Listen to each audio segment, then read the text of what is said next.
Samantala, dumako naman tayo sa Parañaque Integrated Terminal Exchange o PITX kung saan dumarami na mga pasaherong bumabiyahe pauwi ng probinsya para sa Semana Santa.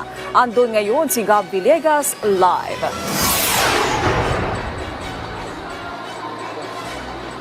Naomi, tuloy-tuloy lamang ang pagdating ng mga pasahero dito sa Parañaque Integrated Terminal Exchange pauwi sa kanilang mga probinsya para gunitain ang Semana Santa.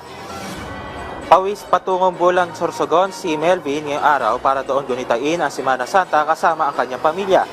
Ayon sa kanya, maaga siyang bumili ng tiket para makaiwas sa anumang abala.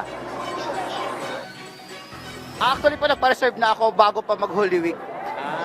Okay.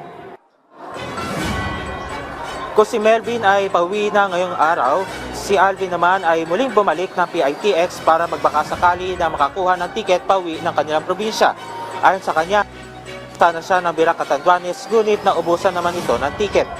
Plano sana niya magpahinga sa probinsya mula sa pagiging motorcycle taxi driver.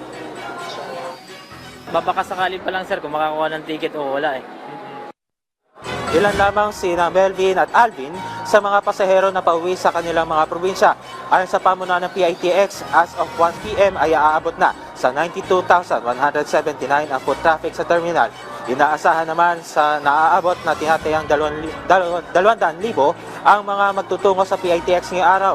Mula noong April 9 ay aabot na sa 1.1 million ang bilang ng mga pasaherong nagtungo sa terminal. Ayon rin sa pamunuan ng PITX, karamihan sa mga nagtutungo dito ay mga papuntang Bicol Region kung saan 69.98% o 58 out of 83 trips na papuntang Bicol Region ang fully booked na ngayong araw. Mayroon ring 8 karagdagan pa ng mga biyahe papuntang Bicol Region ngayong araw. Mahaba na rin ang pila ng mga chance passengers sa mga ticketing booth na nagbabaka sakaling makakuha ng ticket pauwi.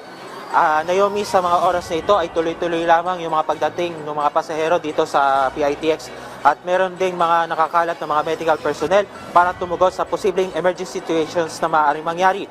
Mahigpit naman nagbabantay ang mga tauhan ng Philippine National Police sa paligid ng terminal para mapanatili ang kaalisan at seguridad sa loob ng terminal.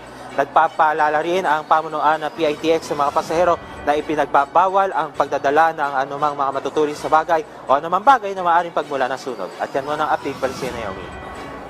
Maraming salamat, Gab Villegas.